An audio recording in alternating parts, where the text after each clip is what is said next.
Bab 571. Serangan larut malam. Keluarkan dan membiarkan aku melihat. Mata Davison Su penuh dengan bintang, mengulurkan tangan pergi menyentuh.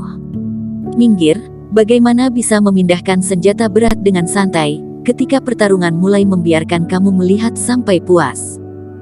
Ye Zun bersenandung dan menamparkan tangan dia. Bagaimana? Apakah aku cukup memenuhi syarat? Ye Zun memandang Eric Qin, berkata penuh kebanggaan. Terpaksa sudah cukup. Eric Qin memegang dagunya, dia merasakan sedikit licik di mata Ye Zun. Dia mengeluarkan benda itu, takutnya ada sedikit masalah. Tetapi senjata yang nyaris bisa memaksa menahan sebentar fase kesempurnaan, kurang lebih juga bisa menimbulkan efek.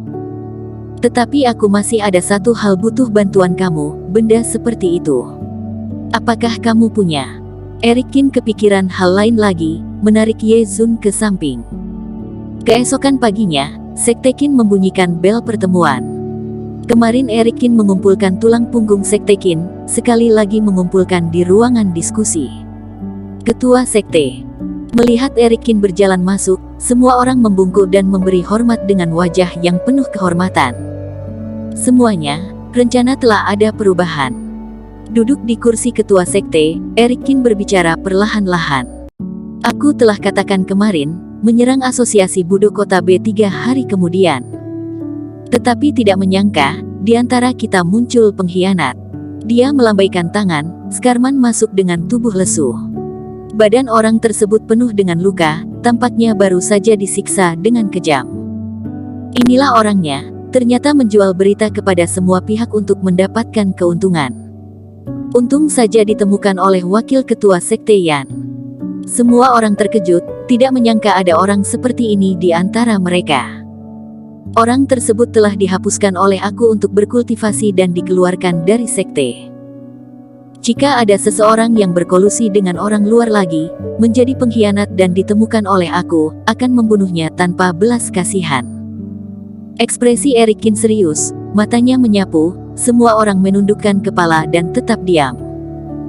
Sekarang buka forum Budo, semua orang di dunia tahu bahwa Sekte Qin kita besok akan menyerang asosiasi Budo di kota B, ini mana bisa bergerak secara diam-diam. Asosiasi Budo kota B juga tidak bodoh, mereka mulai mempersiapkan diri untuk pertarungan besok, bagaimana kita bertindak tiba-tiba. Kalian katakan, masih harus bagaimana melawan pertempuran kali ini. Eric Qin berdiri dan berteriak, semakin berkata semakin marah, seolah-olah tidak bisa mengendalikan emosinya, menghancurkan meja menjadi berkeping-keping. Semua orang di Sekte Qin juga sangat marah, memarahi orang itu tidak tahu diri. Begitu Sekte Qin menghancurkan asosiasi Budo Kota B, mereka semua juga adalah penerima manfaat. Malah tidak ingin ada kotoran tikus di samping. Guru, sebenarnya tidak perlu begitu marah. Ketika Eric Qin kehilangan kendali atas emosinya, Davison Su malah melangkah maju. Pertama-tama pengkhianat tidak bisa dihindari, dan kali ini kita menangkap orang ini, sama saja dengan memurnikan tim, memastikan bahwa yang lain semuanya adalah orang setia. Kedua, meskipun bocornya berita sangat merepotkan, tetapi apa yang disebut baik dan buruk itu bergantung, asalkan digunakan dengan benar, masalah malah akan bermanfaat bagi kita. Hah? Eric Qin terkejut, semua orang juga sedikit terkejut. Bagaimana memanfaatkan? Eric Qin bertanya. Davison Su tersenyum licik. Guru, sekarang semua orang di dunia tahu bahwa kita akan menyerang asosiasi Budo Kota B besok, mereka melakukan persiapan untuk besok, malam ini pasti akan menghimpun semangat dan tenaga. Bagaimana jika kita berubah menjadi serangan diam-diam malam ini? Semua orang terkejut. Terpaksa mengatakan bahwa ide Davison Su ini sangat berbahaya, tetapi juga kemungkinan besar akan berhasil. Sepertinya kedua belah pihak sepakat untuk menembak setelah 3 langkah, akhirnya satu orang berjalan 1 langkah langsung menembak. Pihak lawan sama sekali tidak sempat untuk menangkis. Meskipun tidak sebanding dengan serangan mendadak, tetapi memang juga adalah konspirasi. Baik. Eric Qin juga sangat gembira. Ditentukan begini saja, pada pukul 12 malam ini, menyerang asosiasi Budo Kota B. Kerumunan bubar, salah satu pria jahat sangat khawatir. Rencana ada perubahan, sepertinya harus segera memberitahu Direktur Chang baru bisa. Asosiasi Budo Kota B. Kedelapan ketua asosiasi berkumpul kembali lagi. Ketua asosiasi ke-6 ketawa mengejek. Eric Kin bajingan ini, ternyata masih ingin menyerang aku dan lainnya, benar-benar tidak tahu diri. Tetapi rencana ini memang berbahaya, kita banyak metode semuanya didasarkan pada besok, tiba-tiba menyerang mendadak, pasti akan ada kesalahan, ketua asosiasi kedua berkata. Samuel, kamu melakukan pelayanan berjasa kali ini. Ketua asosiasi keempat berkata sambil tersenyum. Bawahan tidak berani meminta jasa, hanya bersedia mati parah demi asosiasi Budo Kota B, mati baru berhenti. Samuel buru-buru menunjukkan kesetiaannya. Kamu sangat baik, kelak kamu bisa menjadi ketua asosiasi ke-9. Ketua asosiasi pertama mendorong dan berkata, karena tahu rencana pihak lawan, jika begitu jauh lebih mudah. Ketika orang ini datang, kita akan mengambil tindakan bersama dan menghancurkan dia.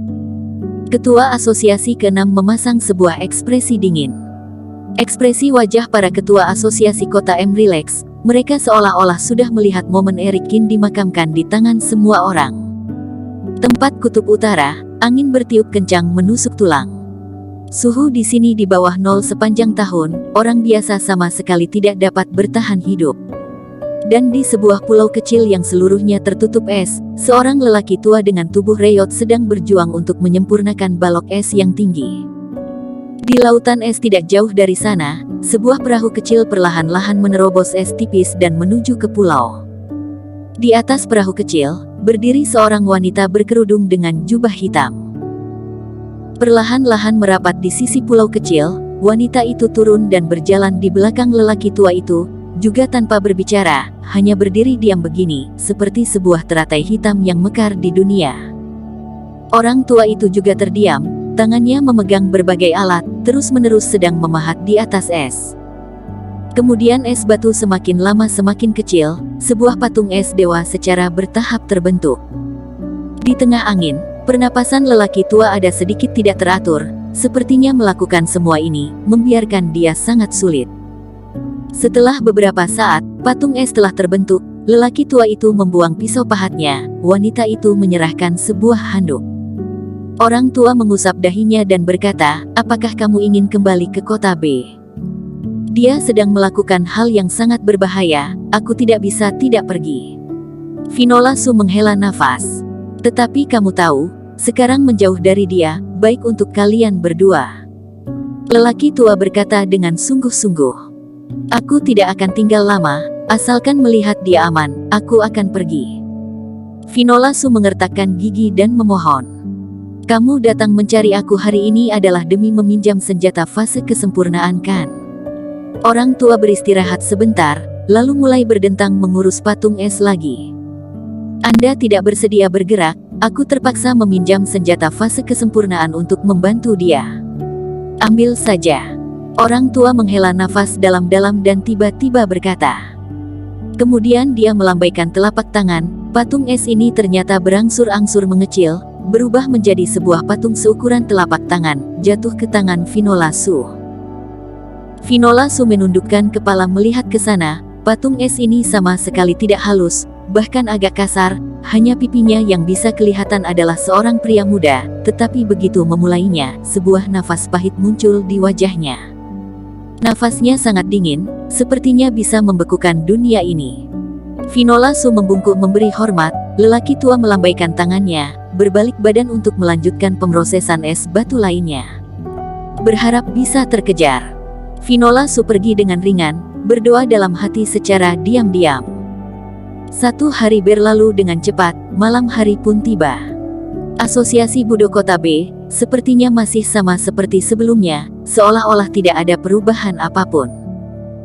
Tetapi di dalam asosiasi, malah niat membunuh disembunyikan, seperti sebuah binatang buas, diam-diam menunggu mangsanya muncul. Sudah jam 12. Kenapa masih belum ada pergerakan? Di sebuah ruangan, kata ketua asosiasi ke-6 dengan tidak sabar. Dari mata-mata yang menyergap di luar sekte Qin, sepertinya masih belum ada orang yang keluar, kata Samuel di samping. Samuel, Apakah kamu bodoh telah ditipu oleh orang? Tanya Ketua Asosiasi ke-6 dengan curiga. Ketua Asosiasi ke-6, pasti tidak ada hal ini. Samuel berkata dengan buru-buru. Bersambung. Terima kasih telah menonton video ini sampai akhir. Jangan lupa subscribe dan nantikan kisah episode selanjutnya hanya di Novel Story. Salam.